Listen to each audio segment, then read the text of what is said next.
Hi guys, welcome back to my channel. I'm super excited because today we have a very special guest who hasn't shown his face in a while. My brother, Zodiac King. Hey, how you guys doing today? I'm Zodiac King. I'm back. It's about my third video. We're going to be talking about the new moon and a couple of things in astrology. Right, so as you can see from the title of this video, it's all about the new moon lunar eclipse, which happens to be conjunct the north and the south node. That's what makes it an eclipse. And this one is conjunct the north node. It's final, what can you say, hoorah before it switches. And it's in Gemini. And we just had that Mercury that went into retrograde in Gemini as well. So it's a lot of things going on in Gemini. So we want to dive deep into that. But more importantly, we have the chart pulled up for you guys, and we were going to dive deep into the astrological part and do some explaining. And then after that, we're going to do a little duet tarot reading as well, just to kind of give you a blast for the eclipse. So yeah. All right, guys. So as you can see from this chart, it is definitely a lot going on here. All right. So the way that you can definitely tell any sort of new moon or full moon is to find where the moon is on the chart. All right, so we can see that the moon is here in Gemini, and it is within the conjunction range. So basically, we just had this is the new moon right here, but the fact that it is right next to the north node says that this is a solar eclipse. So this is a very special new moon. Exactly. And that actually signifies all of the energy that's being portrayed. So if you take a look at the green lines, they are mostly coming from the moon, the sun, and the node, and they're going directly into Saturn. And Saturn is in Aquarius. Now, never mind the ascendant, because this time I believe was at 11:30. But for placement of the exact conjunction, because I don't have the degrees up here as well, guys. I just wanted you to kind of formally get an idea of what it looked like.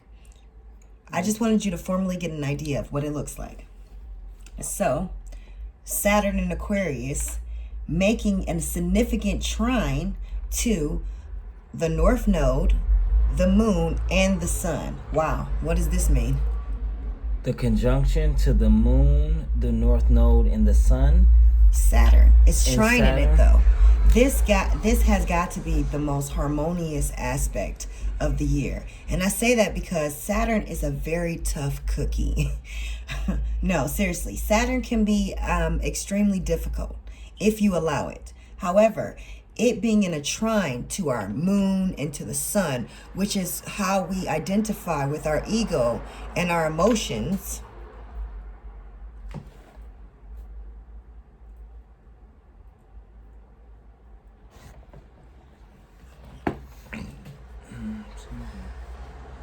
which is how we deal with our ego and our emotions on a mass level, because of course this is for the generations. Now also, we also can say that now the sun represents our vitality, the moon represents our instinctual natures, and Saturn represents the task or the things we must do, or the things that some obstacles that we can overtake. Now, since they're in a trine, that means that we just accomplished something, or we just reached a certain task has been completed, or now is the time where the opportunity to actually talk to someone, communicate with someone, because it's in the air sign, and the trines are always in the same element. And and also Mercury is retrograde at the time right now. So this is going over some old discussion, possibly because the moon represents the past as well. So you just kind of want to be mindful for things like that. But I totally agree with it being like a culmination of things adding up. And therefore, with the Mercury in retrograde, like I said before, it's something that you kind of want to kind of go over. I also wanted to mention that Uranus is actually making a square to Saturn. So yes, we have some harmonious aspects with the sun and the moon, and where we're truly aligned to be going towards with Saturn being disciplined and willed. We are also constructed and confused with the new way that things are coming about. Saturn is the esoteric ruler of Aquarius. So it is feeling very in line to move forward. So this particular part of the aspect is the structure part. And Aquarius has its own set rules of structure, but it still is in a structured format. So what this is inviting us to do is to really be calculating our foundation and making sure that our communication lines are open through this foundation. The communication is at its all-time high right now, and it's tapping in to help us with this foundational structure. Uranus is in Taurus, and it is laying haste, which means it's moving fast and shaking things up. And it being in a square. So, bro, tell them what a square is. So a square is when there's 90 degrees apart from each angle. So basically, Pluto is 1, 2, 3. So we basically going to hold them 3. So that's 30, 60, 90. So Pluto is actually squaring Chiron right now also. So that's how you count. So it's basically 3 signs, 1, 2, 3. But if you count them by degrees, you see different house systems, you can count easily. But usually there's a grid on the side over here somewhere that shows you the aspect. But the square is an internal conflict, and so the fact that right. So a square is an internal conflict within yourselves. So on a generational level, what does this mean for us? On a generational level, well, Saturn is our structure, but at the same time, it's in Aquarius. So Aquarius is breaking down structures. It is the changing and the testing. It's the leveling up. But Saturn is the esoteric ruler of Aquarius, and at the same time, it's squaring that. So this square is not so bad because this is already at home in a nice spot right here. So this is actually a level up. And since it's in an air sign connected with this new moon, this is a communication because the Mercury is conjunct to and retrograde in its own sign. So this is a communication. This is a new job opportunity. Maybe somebody can ask for advice coming in from maybe constructive criticism on how to break free, because now is the time that you're breaking free. I agree. Gemini also rules short distance travel or short term things. So you may have also been anticipating or expecting money in the mail, or waiting for a judgment to fall through, and you're waiting for some sort of communication to come through. Well, this is letting you know that authority, with Saturn being right here, trining the communication, that things are going to work in your favor.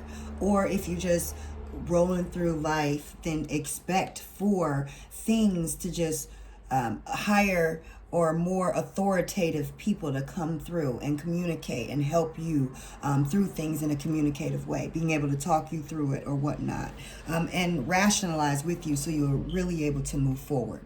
The last thing that I wanted to note is that Pluto is in direct opposition to Mars. And so what this means for us is that we are going to be having a significant conflict with how we rationalize with our anger.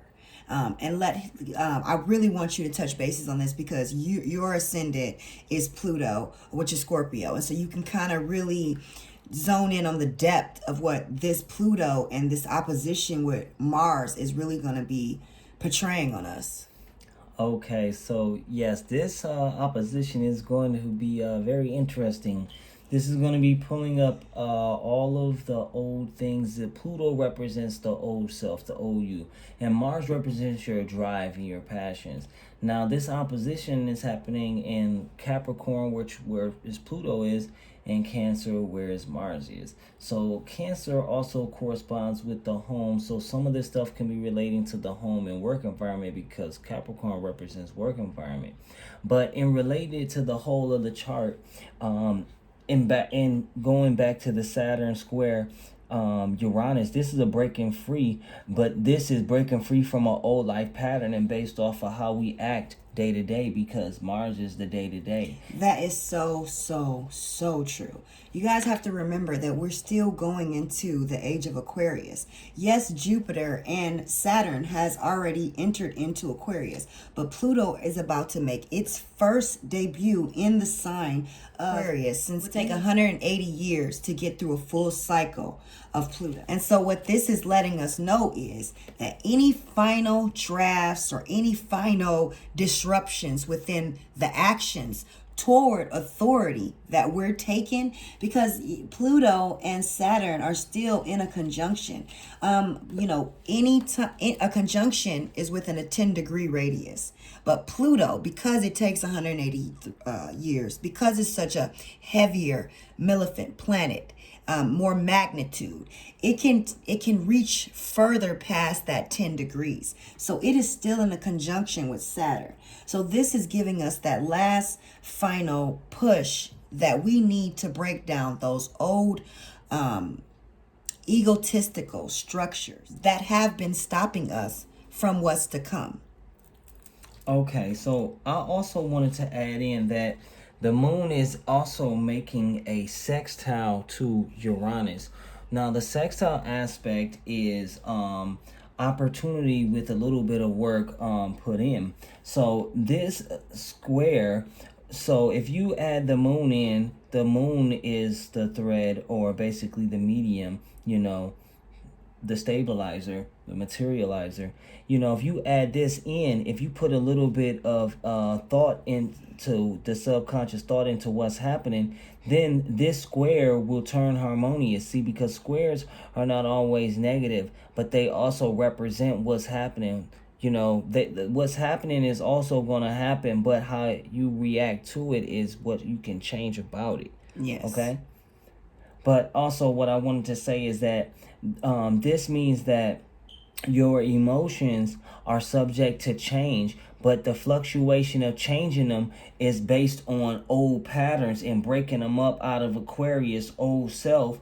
Aquarius is coming through, being refined in Venus's sign. You get what I mean? Because refining, new way of thinking, but it's just also saying that with a little bit of work, this square between your groups, because Aquarius represents groups and the Taurus represents your values and peace of mind, but also your stability. So the stability you have within the groups, and like I mentioned before, which is so true, I said that we're all going towards factions, but right now there's some insecurities, there's some unsettledness, there's some questions about where you want to go. And that's pretty much what that's saying right there. The last thing that I will note before we move forward is that he did mention Venus, and Venus is such a critical invited guest to this party. She is the last air sign that is not being mentioned in this trio. Not to mention Uranus is in Taurus, which is ruled by Venus. So that always naturally reflects where we should look to Venus. Venus is actually making communication with the midheaven, but so is Mars. This is significant because the duel with Mars and Venus both talking to the midheaven, which is the highest point of anyone's chart, it's basically advancing us to move forward in social standing. So this makes for a harmonious transition, helping us with the Saturn in Aquarius, making that square to Uranus and Taurus, because Venus is exalted in Saturn and is ruled by Taurus, and the midheaven is the highest part of your chart. But more importantly, it's your biggest social standing. So this helps us with that area of making a foundation within our social appearance, our social settings. Yeah. Did you want to add anything? But just the last thing I want to add is that the fact that we have activity with the 10th house, Mars making the trine, this is connected. So how this is being expressed is through the career, your social standing. This is a time to step out and to act and to break free from old. I didn't even see that. You patterns. are so right. Oh my God. So listen, actually, it's a grand water trine in this chart, and I didn't pay attention to it. Oh, it is so much. with Neptune right here. Oh my. Yeah. So Neptune, the midheaven, and see, they have to get that on the extended version. And Mars making a grand water trine. And if anybody wants to know what a grand water trine, leave a comment below, and then me and my brother will do an additional video letting you know everything about the earth grand trine, the water grand trine, fire grand trine, and the air grand trine. But if you look closely, there is a grand water trine right here. This lets me know that there is significant emotions at play. I can understand with the Mercury in retrograde, because we're all doing a rethinking, and because it's in Gemini, it's our day-to-day task, which can be a little overwhelming. But what this lets me know is that we are in a doubled down emotional barrier. It doesn't have to be a bad one, and it doesn't have to be a good one, because Mercury retrograde is there. So it is, and it's air. It's all about how you make it. It's going to definitely be in your mind, especially with Neptune being the planet of illusion, and it's at home, and it's water sign as well. Yeah. So especially when it comes to your public appearance, your social standing, anything of that nature, just be careful, because there are significantly high and heavy, deep emotions with this energy.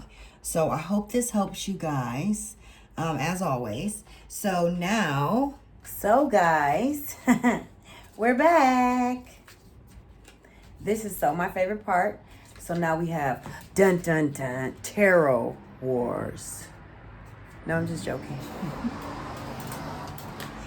I just played around. They flipping. They trying to flip out. They was flipping. Okay, so look, we're gonna do a tarot spread. You guys know I always love to do a tarot spread at the end to kind of leave you guys with. And this one is going to be about the new moon lunar eclipse. But since it's so much going on with the Pluto opposition to Cancer, Venus playing a significant part, and then everything trining Saturn, but Saturn still having that square to Uranus, I just wanted to kind of get a little inspiration from above so we can figure out what to do below. And so I'm using my As Above deck, So Below by Barbara Moore. You guys know that is my favorite deck. I say that probably like in every video. And then to clarify, I am also going to be using the Crystal Spirit Oracle.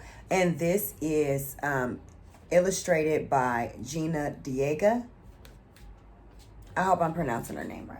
And this is just going to kind of let us know what kind of crystal therapy we can kind of lean towards, or what we can use in this moment to kind of help us. I'm also going to pull from the Heart Path Oracle cards. These are profound, hidden, esoteric secrets in everyday life. And so I thought these would be beneficial to enlighten us as we move forward. It's so much going on.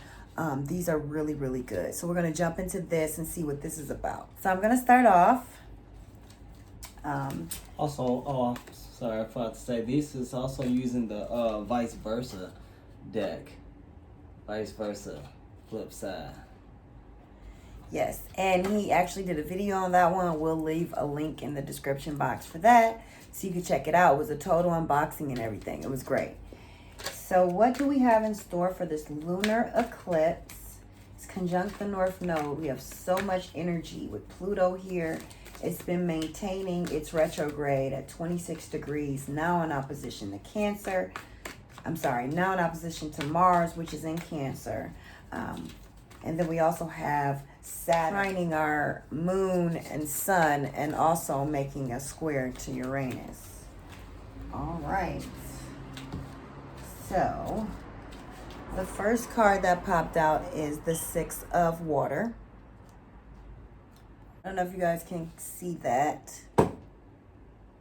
So, the Six of Water states that you are in tuned, aligned with the universe, but also in line with your spirit guides, your animal guides. Which is your spirit guides? If you take a look really quickly, there are spirit guides actually there, but there are animal guides there as well. And this is a beautiful representation of namaste, just blissfulness in whatever's going on in the background. It looks like agony from my interpretation, but it could just be smoke and mirrors. But whatever it is, this is namaste. It is not bothered, it is unbothered, and it hasn't moved. So what I will say is, since Mercury is in retrograde, I would say that we should remember our training. And when I say remember our training, I simply mean that we should just remember the last few months, the last few weeks, so that we don't get caught up. We've all made strides and changes to move forward, and we don't want to lose them up real quick because there's a lot of heavy, unexpected energy going on. Yeah, with those a lot of those heavier planets with Saturn, Uranus, Pluto coming into Aquarius. These things, when they come in, they come in a little late. You don't notice them on the exact degree mark. You notice them a little later, and they actually tend to stay around long. Not to mention, Neptune is the planet of illusion. And since it's being significantly activated, and so is Mercury, together, whether they're communicating or not, they're playing two distinctive roles in our energetic field at this moment at the same time. So they're affecting us heavily. Did you want to hit that with the reversa? This is our first time doing tarot wars. He's gonna kill me for that, but that's what we're gonna name this. All right, let's. I've been shuffling these. I'm only gonna use one, so I gotta keep up with these powerful other tarot decks, But the vice versa. This is a flip side. There's two sides to this one. I'm gonna actually just pull one from the middle. Let's see. We pulled. This one looks like the Nine of Wands. In reverse. The Nine of Wands in reverse. Okay. So, the Nine of Wands upright represents one final push before something is over, But at the same time, now these cards are so cool. That's the upright side. This is the upright one. So what actually came out was the reverse one, and this is the upright, this is reverse. Right. So the upright version represents one final stage before one last push before the something is complete, something is over with. Now the reverse stage could represent that maybe it is procrastination on it, or there's something need to be rethought about on it based off the Mercury retrograde and based off of the 6, with the water. Water is emotions from the past. We dealing with the heavier planets, Saturn, and Uranus. These are from the past. These are older, slower moving. But to tie it in, there's harmony with this water. This 6 of water. 6 is harmony, and water is soothing, on top of this fire, so we can make some mist. And 9 is the strength card as well.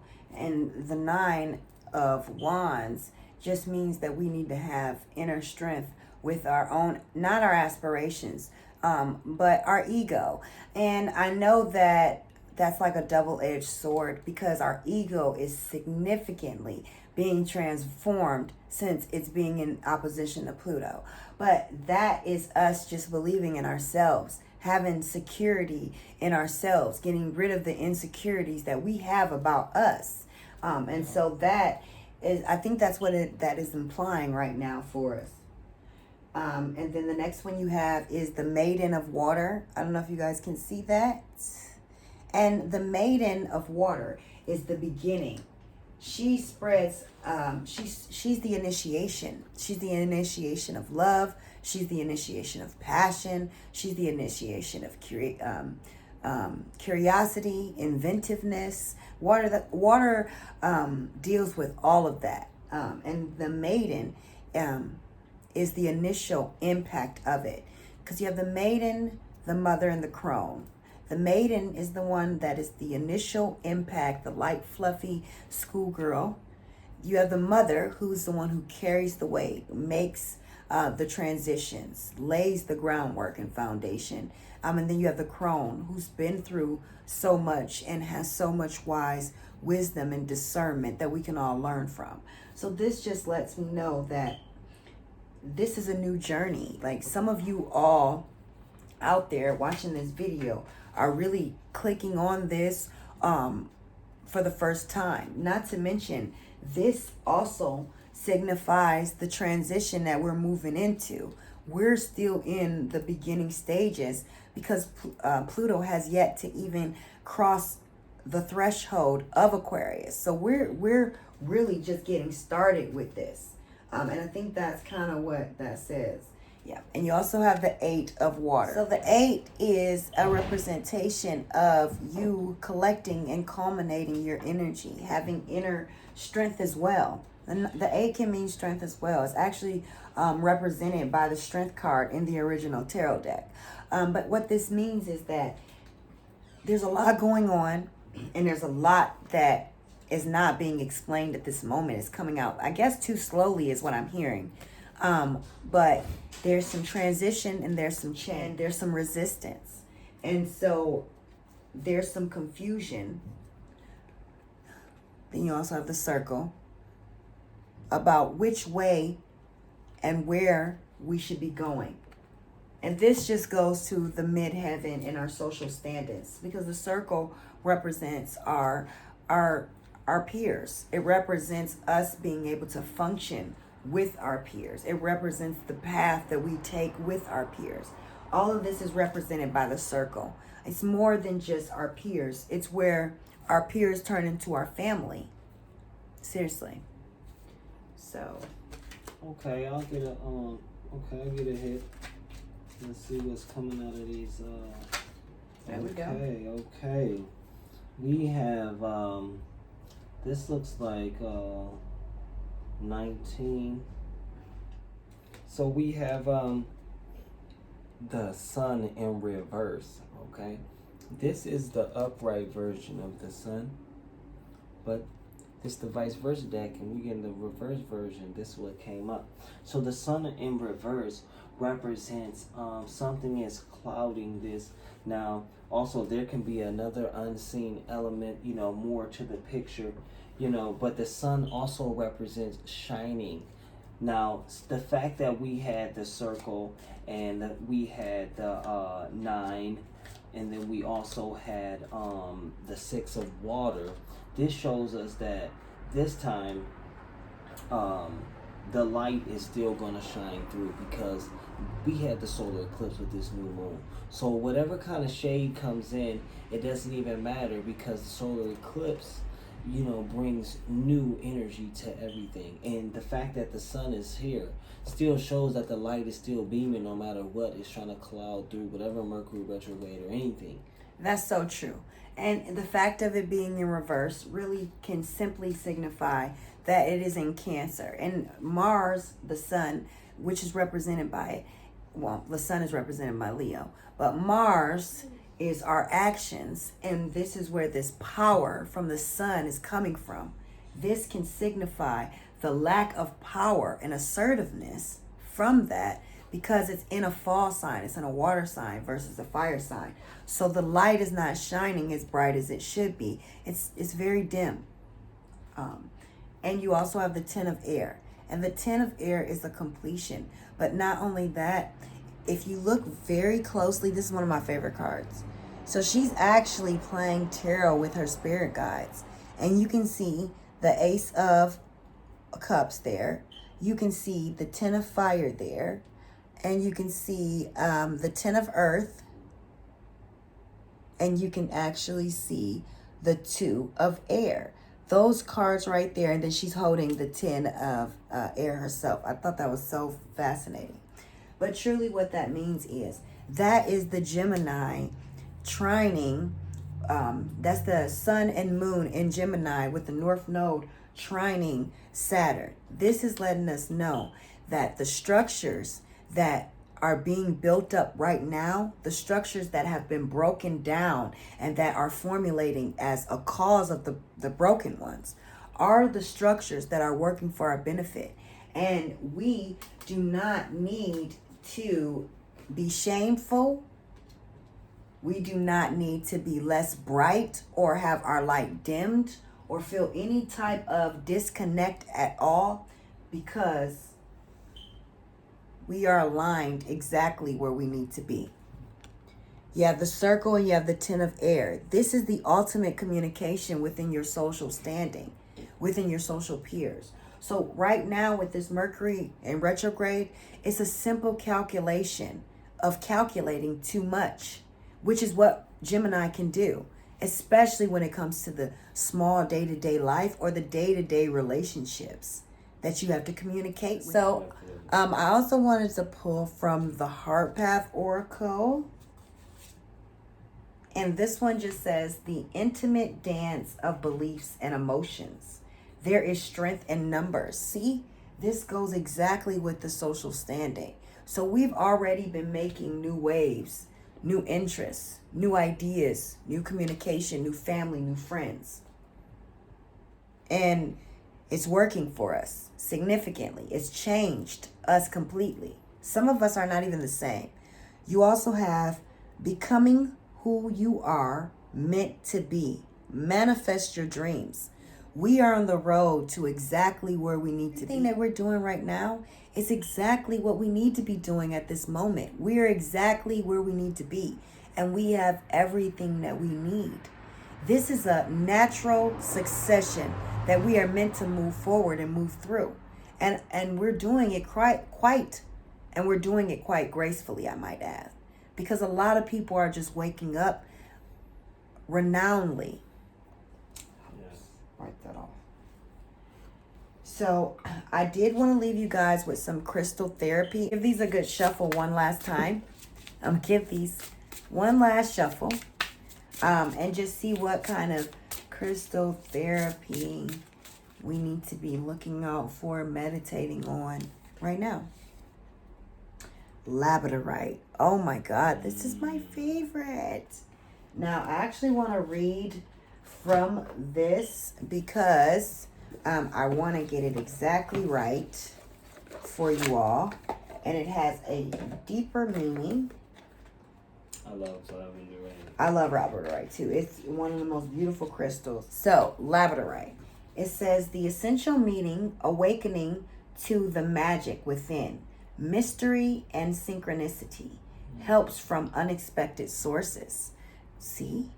That's that old structure that's actually being conformed right now. It's working in our best interest to make way for our new structure. And that is exactly what we're looking for right now. So I definitely recommend labradorite. I recommend it anyway, just because it has an intense amount of healing powers for your solar plexus. So it deals with your inner securities and how you feel about yourself. It's really good for grounding. It's a very good grounding stone. It says, as we go about our healing work, bringing love and light into the dark corners of our hearts and our lives, we can figure that alongside reason and logic is the very practical tool of magic. You think of magic that way? Or did you buy into the notion that the healing toolbox contains only what we can be defined, tested, predicted, and controlled by humans and their current technology. Labradorite spirit is here to tell you to believe in the mystery of how conscious universe finds way to support us in healing what is broken. That was powerful. For its ways are magical. You are being called to make a conscious choice to acknowledge the reality invisible to the sense, make itself known through meaningful coincidences. Pay attention to the synchronicities bearing messages from the conscious universe, which is eager to see you replace what you have lost and repair what has been frayed and broken. Listen to the part of you whispering that something small is seemingly insignificant, has great importance, for it is speaking the truth of magical synchronicity. Sorry, that's always a hard word. So, yes. So, this really is so beneficial. And I think that I'm sorry to No, go ahead. I think that speaks to the that grand water trine that's going on in the chart. Yeah. You know, that unseen helping hand, you know, coming in. That is so true, because labradorite is all about the mystery of the unconscious mind and trying to decipher through it. Labradorite is actually represented by Virgo. It's a Virgo stone. So it's all about discernment, and it's all about the earth. Very grounding. So yeah, I hope this helps you guys. Real quick, the Dawn of the New Awakening live event in Detroit. It goes down in 10 days. Goes off in 10 days. And I'll also be doing the chakra course as well, and I'm going to drop that out. It's going to be a live course that you guys can sign up for. I will leave a link on my website so you guys can sign up for that and register ahead of time. You won't want to miss it. Anything else you want to add? Yeah, if you guys want to know any more about anything that we went into detail about today, we can go elaborate more on it. If you leave something in the comments for us, and if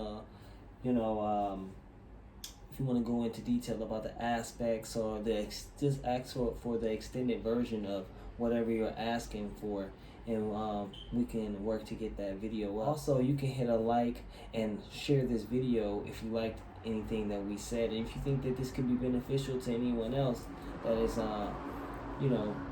that can benefit from this, just pass it along. Yeah, absolutely. If it doesn't resonate with you, it may resonate with someone else. And we kind of want to just spread that message around. To each their own. It's all about the spreading of knowledge. So where can they find you at? Like, leave us your Instagram. He's just coming in, helping me out with this real quick. And then he's out. He has no tags or nothing. We're going to leave that all in the description box, ladies. Okay, all right, I guess I can let y'all follow me on social media. My IG is Zodiac King 777. Just follow me on there, and stay tuned for the updates on astrological forecast and tarot updates. Till next time.